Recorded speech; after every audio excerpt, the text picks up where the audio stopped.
Welcome to the Low Carb Athlete Podcast, where we focus on discussing topics to help you burn fat, optimize health, and improve performance in life and sports. Transform the whole you from the inside out with the holistic method. Let's dive in. Here's your host, Debbie Potts. Hey everybody, it's Debbie Potts doing another new podcast, as it's my daily interaction with the world is talking to other leaders in our industry. And I'm excited today to talk to Brian Bergford outside of Denver, Colorado. Thanks for coming on today and entertaining my morning. Oh, you are very welcome. The feeling is mutual. I'm pumped to be here. And any kind of connection, I think a while ago this would have seemed like very distant, but it actually seems so personal now I know, with everything going on. It's a new thing, you know, I've done Zoom recording for podcasts last, I don't know how many years, and had this podcast for over 10 years now. And now it's like, all right, it's my way to talk to people since I'm just with my husband because we don't have kids. And so it's just Neil and I, Debbie and Neil, just 24/7. So my podcasting has been my every day. I feel like I'm, scheduling a call with someone or a friend. So let's kind of talk about who Brian is and what brings you onto my podcast. Sure.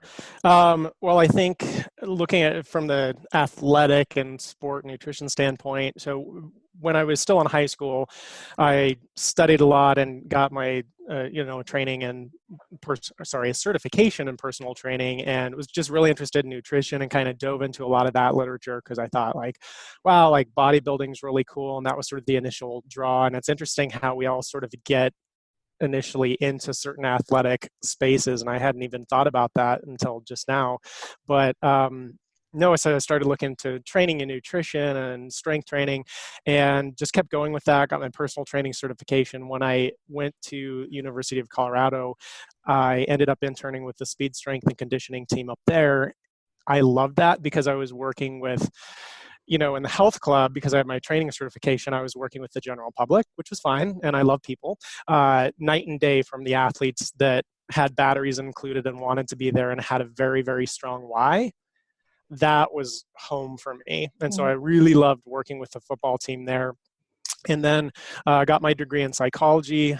And interestingly enough, I had a knack for behavior rehabilitation and training with dogs and built up a couple businesses in that space. And when everything was kind of rocking and rolling with that, was able to kind of circle back to my first love, which was really coaching people, working on the performance end of things, helping people become their best. And I would say that my why for what I do, because I specialize in mental training, peak performance coaching for athletes, as well as really athletically inclined professionals. That's sort of my niche. And getting back to that was really, really powerful for me. My why is to help people to lead an inspired life and to coach and inspire other people to do the same, is kind of what it boils down to. So now I'm a swimmer, which was the farthest thing from my mind because I used to have a phobia of it, and I got sick and tired of it. And I was like, I know, if I hate having my face in water, let's take up swimming. So next logical step, and got some swimming lessons and got to the point where I was doing okay. And the coach that I was working with at the time said, you could join a master's team. And when he said that, it completely terrified me. And so the next day I went and signed up because I knew if I waited too long, it would never happen. And so that's just kept going. And, this month I was supposed to be going to my 5th national championship, but with all the craziness in the world, that kind of got delayed indefinitely. But that's a little bit about me and kind of how I came to be where I'm at. What was your distance you're doing in your master swim meet? That is a fantastic question. In the beginning, did lots of sprints because I just thought to myself, I can hold anything together for 50 and it's not too much pressure on me. But I remember the first time, because I was really pushing for year after year after year to just qualify to go to nationals. And that my initial dream was just to be able to swim in a competition one day locally. And then as soon as I did that, my mind works in huge leaps because I'm I tend to be more visionary and like long-term that way. And I thought, wouldn't it be cool to qualify for national championship someday? Well, I kept kind of plugging away at the 50s, shortest distance you can possibly do, these sprints. And the first time I went to a meet and swam 100 backstroke, that was the first time I had ever swam that event. And it was the first time I qualified for nationals. Kind of surprised myself. So I tend to be in the range of actually like 200s, typically my bread and butter, but basically 100s and above, but nothing really long distance. Nothing like what you have done in your triathlon career. Ironman.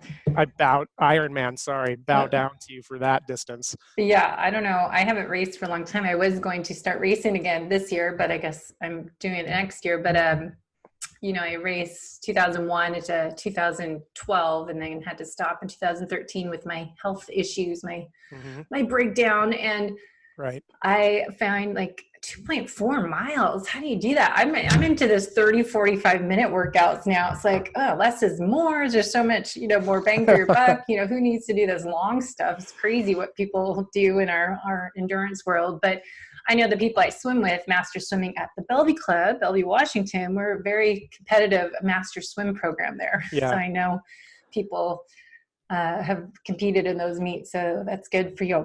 So now you do some performance coaching. Let's talk about kind of, a lot of people are high performers here and want to get those performance gains. Let's talk about that. But then we kind of have to add that twist, because 2020, the year we're in right now, is going to be a whole different type of race season or training, because people, in some places you're not allowed to go outside and train more than, I just saw France, they're not allowed to go outside, and in London, more than 30 minutes. So kind of the mental challenges we have now as athletes and all over the world, which is, I always think the gift in this is we're all in this together, not just the US, but the whole entire world. I think it's kind of fun in the positive side of this horrible situation. But mental performance, talk about that, and then let's kind of change it to the state we are in now for high performers.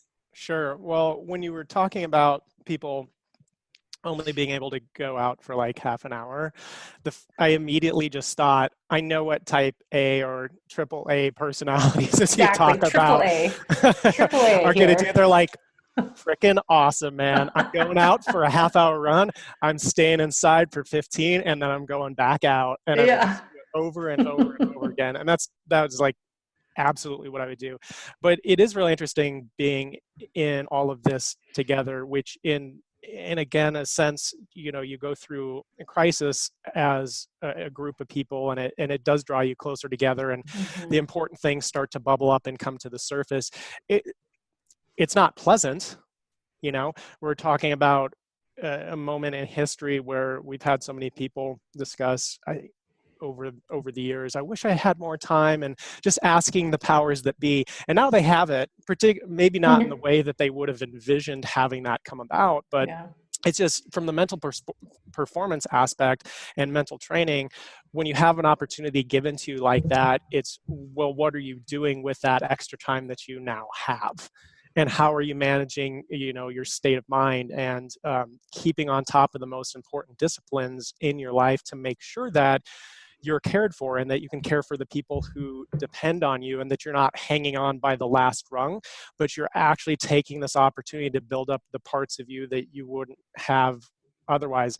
I went on a bike ride this morning, and because I wanted to get in something, before I hopped on here with you, just kind of get the kinks out and build my energy up. And I always love working out first thing in the morning. But that's not something I would have ever imagined doing before, because cycling, I don't feel like is my greatest gift, just put it that way. But it's like what I have. I don't have a pool right now, so I can run, I can cycle, I can do stuff, work out in the basement and what have you.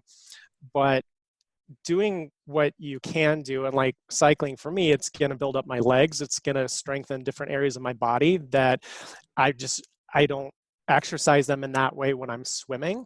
And so while I can't keep in swimming shape, I can certainly build up the weak pieces around it. And there's a interest, and if this is too tangential, let me know, but there's a great movie called Cinderella Man where a guy, it's a true story about Jim Braddock, and he's a boxer that he's on top of the world. He's like the champion, right?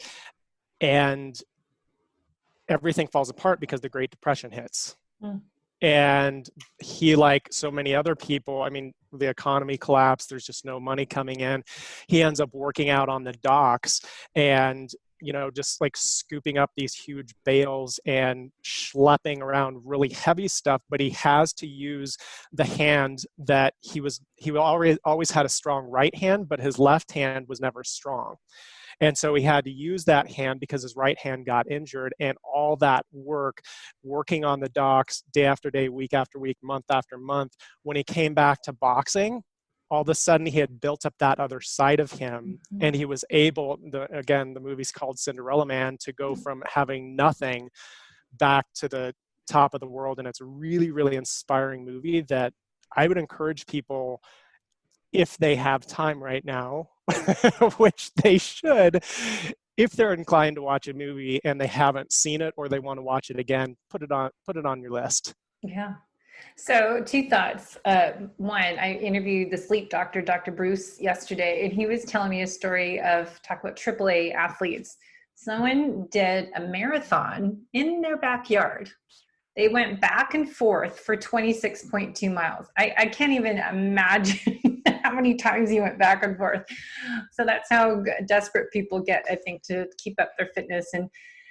And I think it is a good time to work on, I say, your areas of opportunity, and, take this month to 3 months that we're going to be staying at home and quote unquote be healthy, which I'm trying to define what healthy means to everyone on this podcast and my blogging and social media. Being healthy, think of reflecting during this time what things you never get to do. Like, for example, my husband and I posted it on my Facebook page, are doing a yoga challenge. Like every other day I'm doing yoga, and I post on my Low Carb Athlete Facebook page, here's a video I did, because luckily we have YouTube that comes up on the TV. So I set the yoga mats up. You don't need any room really. It's like right here in the hallway of my office, and then open the doors up and put my mat. And, it's so humbling, because I used to do yoga 5 days a week.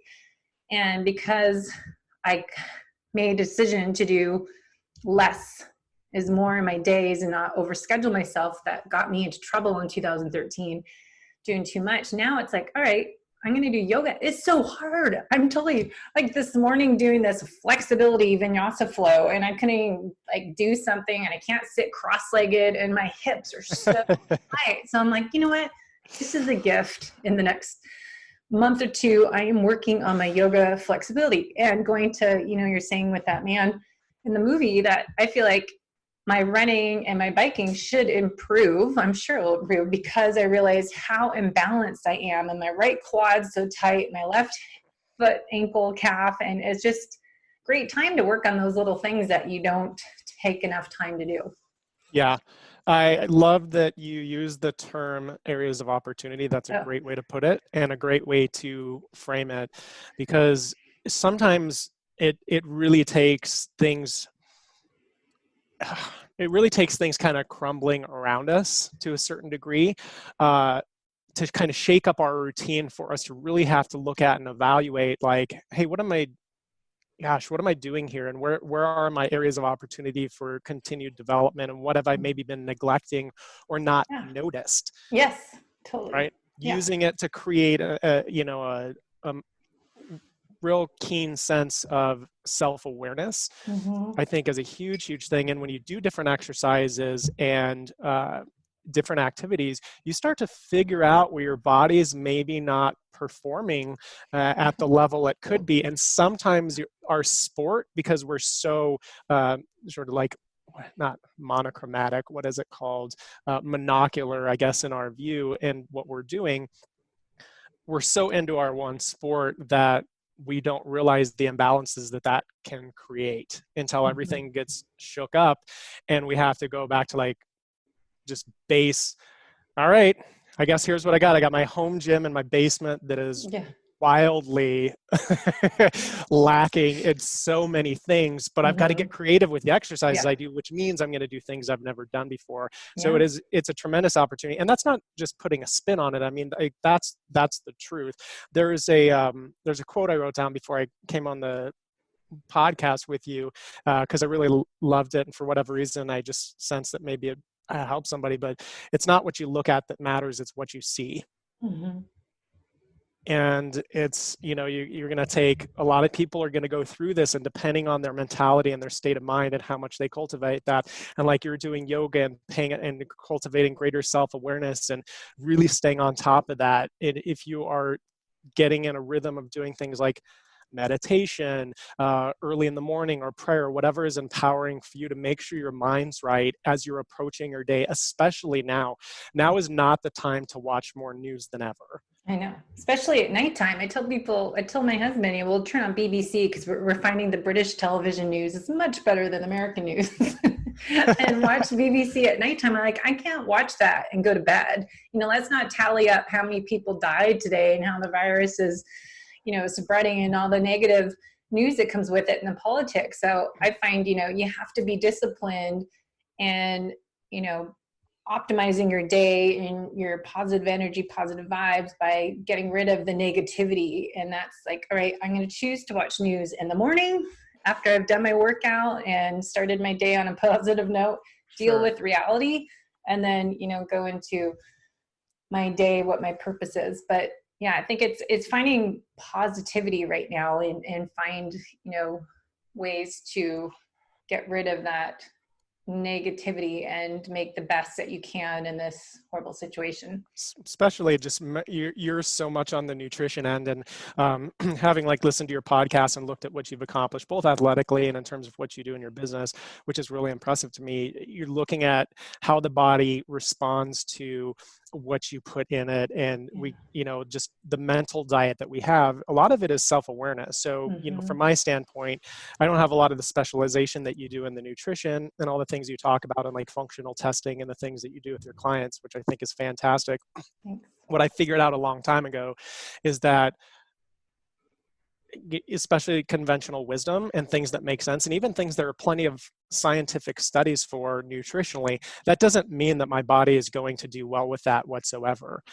And so I tend to be kind of a nerd, and I like to look at studies and really read a lot. But at the end of the day, you've got to be aware of how your body functions, and you have to be aware of how your mind functions. Like for me, watching the news for me is actually an escape, because usually I'm watching politics and stuff, and I just look at this as it's like a real life Game of Thrones. This is crazy. And so it just amuses me in a lot of ways. Sometimes it gets me a little irked, but that's very rare. I actually just look at it in a very different way. And so that can actually be okay for me to an extent.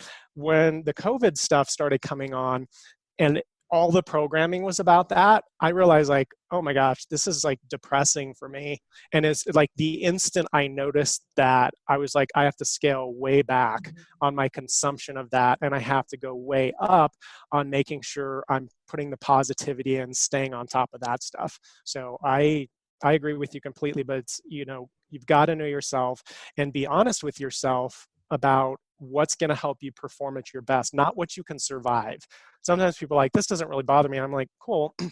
You can survive having 7-8 drinks a night too. You can totally survive that, but do you think that might have an impact on your performance long term? Serve purpose. What purpose does it serve? Yeah. So what do you typically do if it's not the pandemic we're in now? What would you do for athletic performance? You coach athletes, but also executives. And, what's kind of your perspective on life coaching with them, and how do you get them to be peak performers or find their optimal level to rise up?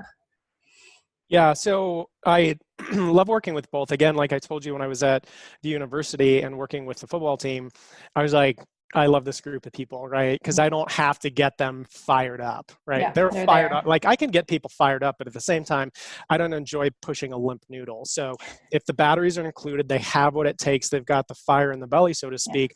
Yeah. When I come in, it's just a matter of looking at okay, from a coaching standpoint, what are the challenges you're coming up against? And for an athlete, that might be something about I'm doing really well, do great in practice, but I choke when I get into competition, or I have a tremendous amount of anxiety that has deleterious effects on my performance. And so that's what I need help with.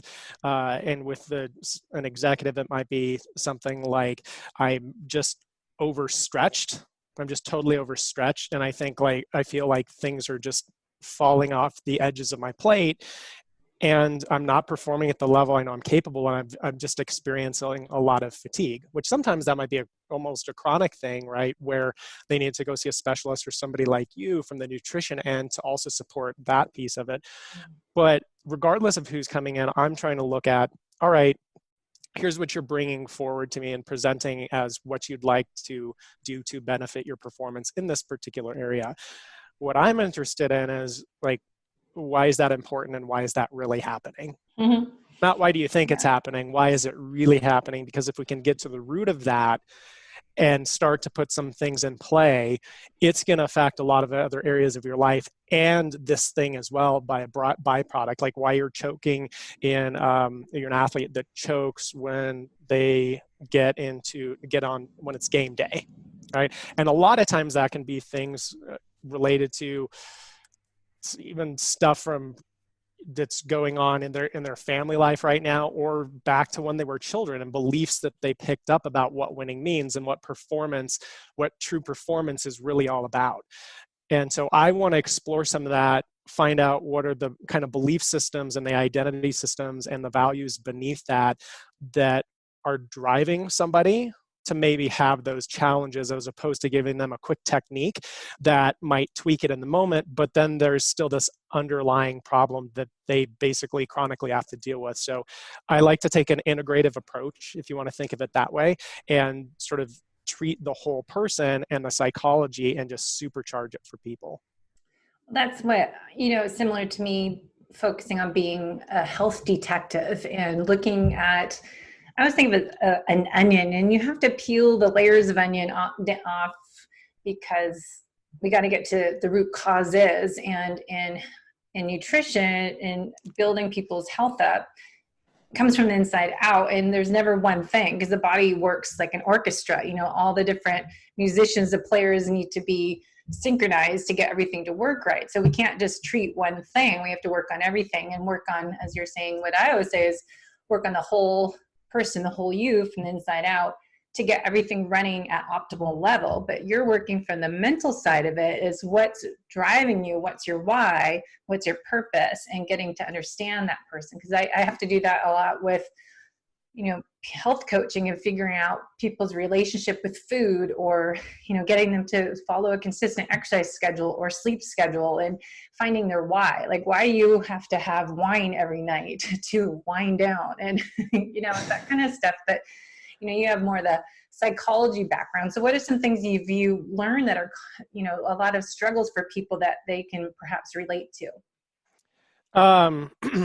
Sorry, can you repeat the question? So what have you learned last part of it? With working with people and doing this for a long time? Have you found there's a common theme, and as listeners might struggle with, I'm saying it wrong. What am I trying to say? People have similar struggles, and do you see it like a common theme that people could relate to that are listening? I think that sometimes people don't understand, a lot of times, because that was a question, frankly, it's a lot of times people don't really understand what's driving their behavior, right? And when you figure that out, and some people don't want to know, because they're like, hey, I'm a great athlete, like I don't really want to know, I don't want to get messed up. And it's like, it's not about that. It's about finding out what's really truly beneath all of that, because if you've kind of built a house of cards here and it's not a solid foundation, if we can go in there and just turbocharge that sucker and that why, and make sure that your beliefs and your identity and all these different things, your why is aligned in the most powerful way, you think you're kicking butt now, just wait. And so understanding the pieces beneath that, like for you with the nutrition, you're looking at all these different elements, from like gut health and intake and like vitamin consumption and like all this stuff, right? Sleep patterns, stressors that they have in their lives. You're kind of pulling all this together. I really look at doing the same thing for people, but helping them understand what underlies part of it. And it doesn't need to be some huge thing. I think sometimes people don't necessarily want to get coaching because they're like, oh my God, I'm going to have to change everything. And it's like, that's not true. A lot of times people think like, this is going to be a mess if I really take a look under here. And that's very, very seldom the case. It's not that it's a mess. It's that you built it up in your mind and now you don't want to look at it. And if you would just look at it, sort of like some task we've been procrastinating about for like 3 months and we do it, and we're like, what was I thinking? I totally built this up in my mind. So when you get down to the bottom of it, it's amazing how some simple tweaks and some simple realizations can change that perspective for you enough that can light a fire in a different level in you without having to resort to, I will just work harder, especially like with endurance athletes, like I'll just train more, right? I'll just do more. And that is not the answer. Sometimes it is if you're a schlep rock and you don't get off dead center enough. You're trying to like pose and pretend that you're ready to be at the start line. We're not talking about those people. But the rest of the people, like the people that are listening to this right now, they're go-getters, they're winners, and falling into the trap of more is the answer is a huge problem that I see, instead of understanding what's beneath all of this and what's truly driving you, and how can we just inject that to be even more powerful and to fuel you and to make it sustainable. You're just saying all the words I say: sustainability, driving. But what you said earlier, what's under the hood? Because that's what I say with working on people's health with nutritional therapy and our FDN practitioner work is, looking under the hood. And I always keep saying and writing and saying this every day: are you healthy on the inside out? Let's look. You don't know what's under the hood unless you run functional lab testing to determine what's really going on of these hidden internal stressors that are chronic sources of stress. But you're looking at the brain part, the mental part, what's stopping you. And if it's childhood, if it's, abuse or something that happened growing up, is a lot of those experiences that are traumatic can influence our behaviors today. I'm sure you find that a lot when you have to go deep. and a part of me, even from like my phobia of swimming, like that stems from childhood stuff. And the why. It's always asking the why, right? Why is that? Why are you scared of putting your face in water? And then what would it mean to be able to come through that? And how would that liberate you? And how would that open up other areas of your life? How would that be important? One of the beliefs that, as you were just talking right now, that this kind of brought up for me, and I wrote this down, that there's this mistaken belief, because a lot of times people aren't asking. It's like asking for help is weakness. I don't know where people get that from, because anybody that's going to the to the Olympics is going to be asking for help. So like, what do you know that they don't know, right? Like, seriously, like we all need help in different areas. And I think there's this mistaken belief many people have that if I got myself into this mess, whatever this mess is, this performance rut, is whatever the case might be, if I got myself into this mess, that I can figure out how to get myself out of it. And that's just not true. If you got yourself into the mess, you know how to get yourself into the mess again. I would absolutely be a believer in that, or further into the mess than you already are, but it doesn't mean you know how to necessarily get out of that. And so I think it's not always a matter of, again, I just need to try harder. I need to be more committed. You might be the most committed person on the planet, but if your strategy is a few degrees off and you don't make that tweak, you're going to be so far off course the longer you allow that to go on. And so the reason I say that doesn't have to do with like whether I'm coaching a particular person or you're doing the coaching. The point is, we want people to lead lives of victory and kick butt and take names, and to have a life of meaning and purpose, and something that is really fulfilling and sets a great example for their family and for the people around them.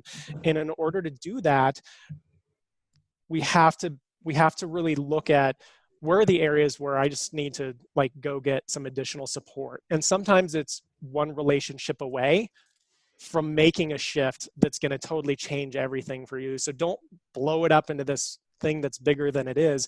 Sometimes it's one relationship away, one simple understanding, one distinction, right? Does that make sense? Yeah. One step away.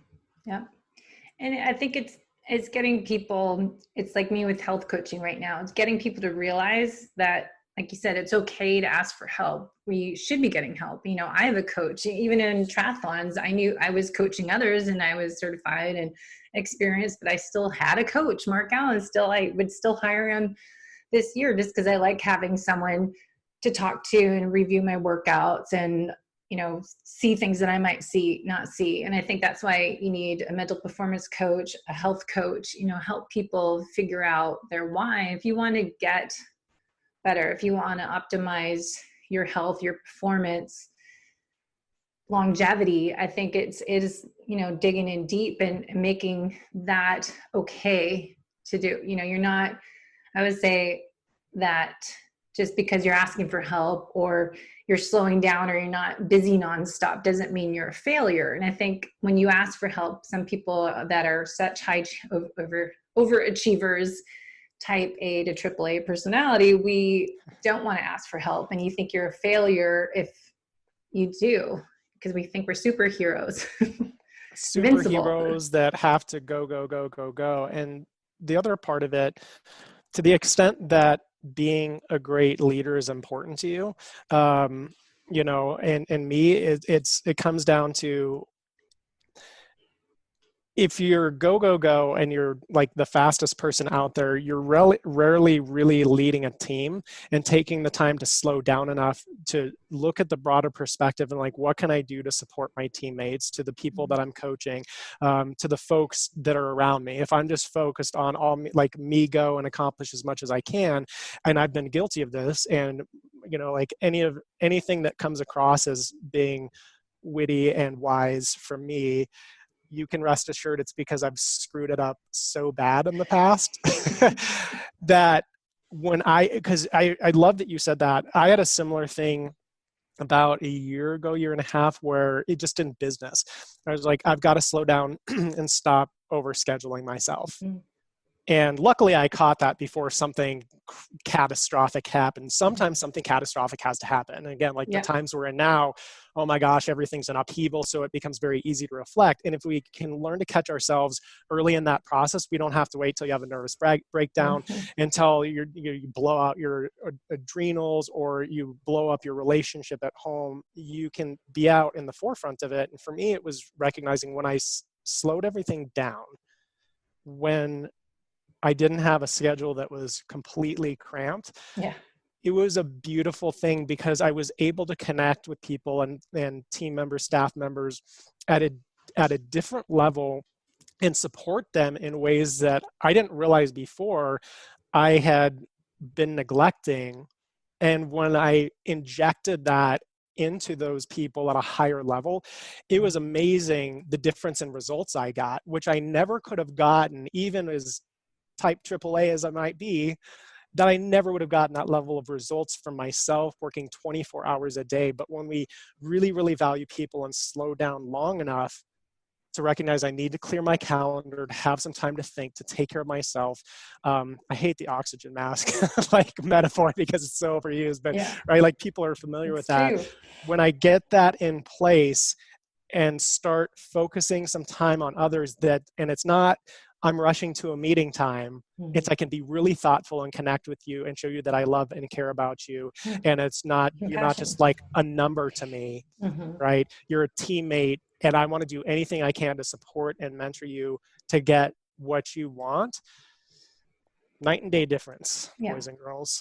Well, I learned that the hard way, and that's kind of my purpose mission is sharing what I've learned from my journey and how I had to change my life. But my point is to get that message out to everyone before it's too late. Like mine happened 2013. Am I back to my old normal? No, I'm totally, my body, everything's different. I'm still always working on things, but it's learning how to recognize, like you just said, those red flags that, oh my gosh, I totally am my day overscheduled. I can feel myself getting worn out. I can't sleep at night. You know, there's different things that you can tell, like, okay, your body is telling you to stop, slow down, reset and reboot, recalibrate, and don't push through that because you're superhuman. And we need to recognize those patterns before you get to be this broken, burned out person at a cellular level, like I had happened, because I didn't know any difference. I wasn't aware or self-aware enough to know that these red flags are probably coming for 5 years, because when it happened March 2013, my one experience was on my bike. I had no energy. I couldn't pedal. And that was just kind of the turning point. But it's like, it didn't happen overnight. It was built up probably for 5 or more years of my life just doing too much every day. So, I think it's good to, as you're learning and sharing, that those red flags for your own self as an individual. Sure. And listen, you're talking about listen to your body, and it comes back to the self-awareness piece. Yeah. I think that can be difficult for athletes in the sense that we've learned to train ourselves to be mentally tough to ignore our bodies. Exactly. So how do we find that balance? Because it can be really problematic, and it comes down to how exquisitely self-aware can you become, and how honest can you be with yourself, right? We don't want to, and sometimes people are scared of that because they're like, I don't want to let myself off the hook. Like, I know how to push through pain and whatever. And like, if you're listening to this, I respect you, and I'm sure you know how to do that better than 98% of the population out there. At the same time, learning to recognize warning signs and distinguish between, like, my wife will tell me sometimes, like, hey, I tweaked my shoulder or something at the gym. And I'm like, okay, cool. The good pain or bad pain, right? Like, pain we'll be able to shake off and like work through, or something that we might need to work with like our body work specialist on because you actually like tweaked it. And I'm always asking questions like that. And even of myself, if I'm working out one day and I don't quite feel it, it's finding that line and understanding which side I need to go to. Is this something where I need to push through and it's going to help me be mentally stronger and physically stronger and rise to a new level of capability? Or if I'm honest about it, does my body need me to pump the brakes a little bit? And if you can learn to do that, and it's an art form, like, I don't feel like I've got it mastered, but I bust my can every day, and I'm on my clients like white on rice to make sure they are paying attention to those same things as well. Yeah, it is. But like you said, push through it. And I think that is a challenge working with the high performing athletes, that they are able to push through things and push through the pain, like finish an Ironman. They know how to override that fatigue feeling, but you have to know the difference of when is it going to be more beneficial to stop, slow down, take a break, take an easy day or whatever it might be, reschedule your workouts or your life schedules, not even athletes, but knowing when to not be Mr. Tough guy or woman, to not push through it, because that's going to cause more negative benefits and positive benefits. Amen. Yeah, I was at the gym about a month, I don't know, before this happened, but it was long time ago. Yeah, it's like, but it's crazy. It's like, to me, time has gone almost in a way very slowly through this, because I believe that we get so, as adults, locked into our routines and stuff, that we filter out so much information that time really speeds up, which is why we talk about like life goes so fast, and kids are like, no, life takes forever. I'm so bored. And I noticed, at least for me, when this all came into play, I started to notice a lot more, and time slowed down. Like the week of March, it's like the week of my birthday. So the Monday of that week was like the 14th or something. That was like the longest week I can remember ever. Just so much was going on. It's like every day things were changing, dealing with stuff in my business, figuring out how to support people, all of that. But circling back to what I was going to tell you, when I was in the gym before all this started, I remember I was doing a set of power cleans, and I got to repetition number 3 and threw the bar down afterward. And I went like, cool, I'm on the verge of passing out. And it was a mixed bag for me, because on the one hand, I was super proud of myself, because I knew that like I had really pushed the envelope for myself, but it wasn't inappropriate. I just had taken it to the max. Now, subsequently, I then also completely modified the rest of my lifting routine, which for me isn't easy, right? Because I'm like, I have my plan, I'm going to rock it, I've got goals to hit. But when I hit that point, I was like, I feel so good about this, because I completely threw my heart over the bar, so to speak. But I got to scale it back. Otherwise, somebody's going to be with their spatula scooping me off the floor. Yeah. That's true. Well, we learn the hard way sometimes, but now I feel like, it's brings us to our mission of our businesses, right? You're doing this performance coaching, and I'm trying to switch from personal trainer to focus on health coaching and how to optimize your health and build it up from the inside out. But I think it's essential to, find your purpose. And as you said, how to inspire people and what drives us to be coaches and to add something to someone's life to help them feel that increased vitality and thrive every day. I love this one quote we had in my conference. It was the beginning of the virus's last conference I attended, but the focus was on thriving and vitality and how we should thrive every day and not just trying to get through the day and survive. And I really feel right now with our stay at home and stay healthy that it is, figuring out how to thrive every day and not just try to get through the day and like, oh my gosh, Tuesday, today's Wednesday, you don't even remember what day it is. And yesterday, like, isn't it Thursday by now? But so it does feel slow. Like, how's it still Tuesday? I'm ready for Friday. And I think it is really important mentally to find things that will bring joy into your day every day. So 100%. I know we're running out of time, but if you want to share how people can learn more, you have a Bergford performance systems coaching program. Tell us a little bit about that and how to find more information.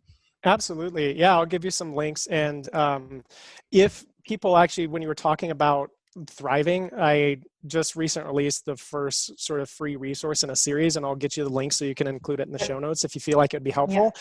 But it's thriving through a crisis and just having the mental skills going through challenging times. It is possible to thrive even when the crap is hitting the fan. And for all of us, I believe this in many ways, we can look back on this as one of our finest hours, depending on how we walk through it, which is going to be predicated upon how we care for our mentality. Because if our head's not in the right place, like, the body is going to have a really difficult time, right? Like the body follows the head and where the mind is at. So people can hop on. So I'll get you that link. My website is bergfordperformance.com. So people can hop on there. I would highly recommend, if you're so inclined, hopping on my email list, performance newsletter that I send out, and just insights and things that come up real time. And I just like to share that with people as we go along. So I will get those links to you. And if I could just leave with one quote, because I know some people are in a really tough spot right now with what's going on. And I don't know exactly when this podcast is going to come out, but there's always people in a really tough spot, maybe facing some very difficult decisions and challenges in their life with themselves or their loved ones, their family, their kids, whatever it might be. And I've always loved this quote that sometimes when you're in a dark place, you think you've been buried, but you've actually been planted. And just maybe sit with that and be curious about what that would mean if that was actually true. So hope that helps. Yeah. Well, good way to end the show. Get people in deep thought. You can meditate on that. Do some new breathing exercises and walk outside with that thought process. So thank you so much for your time today and your thoughts and chatting about mental performance and more. And I'd love to talk about how to, get your mind right and find your purpose and how to inspire yourself and inspire others. So thank you for your time. Thank you, Debbie. I really appreciate it. It's been a blast. And virtual high five, virtual hug. I know. We'll talk to you soon. Thanks for listening to the Low Carb Athlete Podcast. If you have any questions, feedback, or topic suggestions, let us know on Facebook or at debbiepotts.net. You can help us to continue to grow by leaving a review on iTunes. Thanks again, and we'll see you next time.